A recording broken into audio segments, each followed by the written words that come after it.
একটা নাস্তার নতুন ভাইরাল রেসিপি নিয়ে চলে এলাম আপনাদের মাঝে। অনেকগুলো আলু সিদ্ধ দিয়ে দিয়েছি, অবশ্যই বুঝতে পেরেছেন কি রেসিপি নিয়ে চলে এলাম। হ্যালো এভরিওয়ান, আসসালামু আলাইকুম, ওয়েলকাম করছি মাই নিউ ব্লগ আমার সংসার। কী অবস্থা, কেমন আছেন সবাই? আলুগুলোকে সিদ্ধ করে ছুলে নিয়েছি, ছুলে ভালোভাবে কুচলিয়ে নিচ্ছি। এটা ভালোভাবে মথে নেওয়ার সময় একটু লবণ দিয়ে ভালো করে মথতে হবে, তারপর ময়দা দিয়ে দিয়েছি। এখানে আমি আজকে যে রেসিপিটা বানাবো সেটা হলো ভাইরাল, আর ভাইরাল রেসিপিটার নাম আলু দিয়ে মাশরুম। আর এই মাশরুমটা খেতে একদম তেল লাগবে না, ভাজাভাজি করতে হবে না। তো কিভাবে বানাবো চলেন সেটাই দেখাই আপনাদের সাথে। তো এই ডোটাকে ভালোভাবে একদম মেখে নিতে হবে, মিহি করে, একটু আলুর দানা থাকতে পারবে না। ভালোভাবে মতলে আলু দানা থাকবে না, ময়দার সাথে এটা একদম মিক্স হয়ে যাবে। তারপর সবগুলো ডো একসাথে রেডি করে আমি গোল গোল করে নিব। গোল গোল করে নেওয়ার পরে এটা একটা জুসের একটা বিদেশি একটা জুসের কাচের বোতলের মাধ্যমে আমি এটাকে মাশরুম আকার করে নিব। এরপরে করতে করতে আরেকটা কথা আপনাদেরকে বলি, বেশি বড়ও না বেশি ছোট হবে না, এগুলো একটু গোল গোল ছোট টাইপের হবে।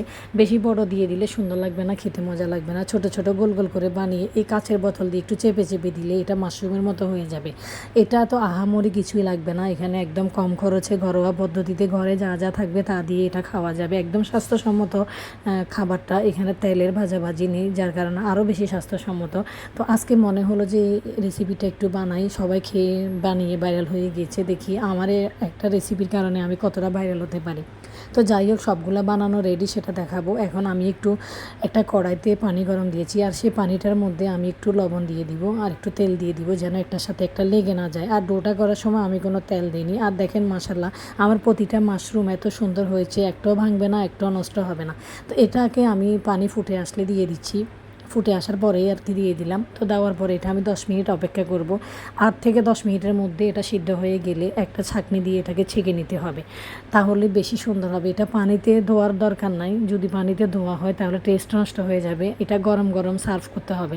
তো কিভাবে করব সেটাও দেখাবো। এটা আমি যখন ছাঁকনির মাধ্যমে এটাকে উঠিয়ে নিব তখন এটা একটা ঝুড়িতে থাকবে।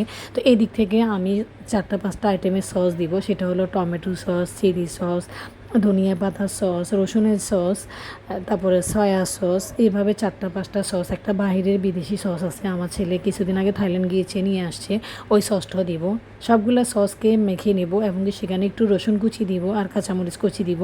আর আমার বাসায় ধনিয়া পাতা ছিল না, যার কারণে আমি ধনিয়া পাতাটা দিতে পারিনি। শুধু রসুন কুচি আর কাঁচামরিচ কুচি আর 4-5টা আইটেমের সস, এগুলো দিয়ে আমি এটাকে মেখে নিব। সবগুলা সস, কাঁচামরিচ কুচি, এখানে নাগামরিচও ছিল, তারপরে রসুন কুচি দিয়ে সবগুলা সস দিয়ে আমি মাশরুমগুলোকে দিয়ে মিক্স করে নিব। খেতে এত মজা এবং ইয়াম্মি হবে।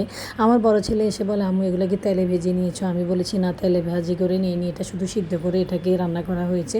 পরে এখন আমি সসের মধ্যে দিয়ে দিব, তারপর তোমরা খাও।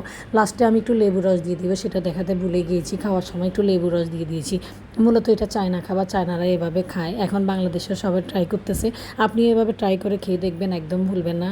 এটা খেতে খুবই মজা লাগবে, ভালো লাগবে, আমি 100% গ্যারান্টি দিয়ে বলতে পারবো। এত পরিমাণে মজা লেগেছে, এত পরিমাণে ভালো লেগেছে যে আমার বাচ্চারা এটা খেয়ে একদম মানে এটার উপরে এত সন্তুষ্ট হয়েছে, বলেছে আম্মু আরও আরও বানাবা। তো যাই হোক, সময়ের জন্য এত সময় পাই না, সময় লাগে বানাতে।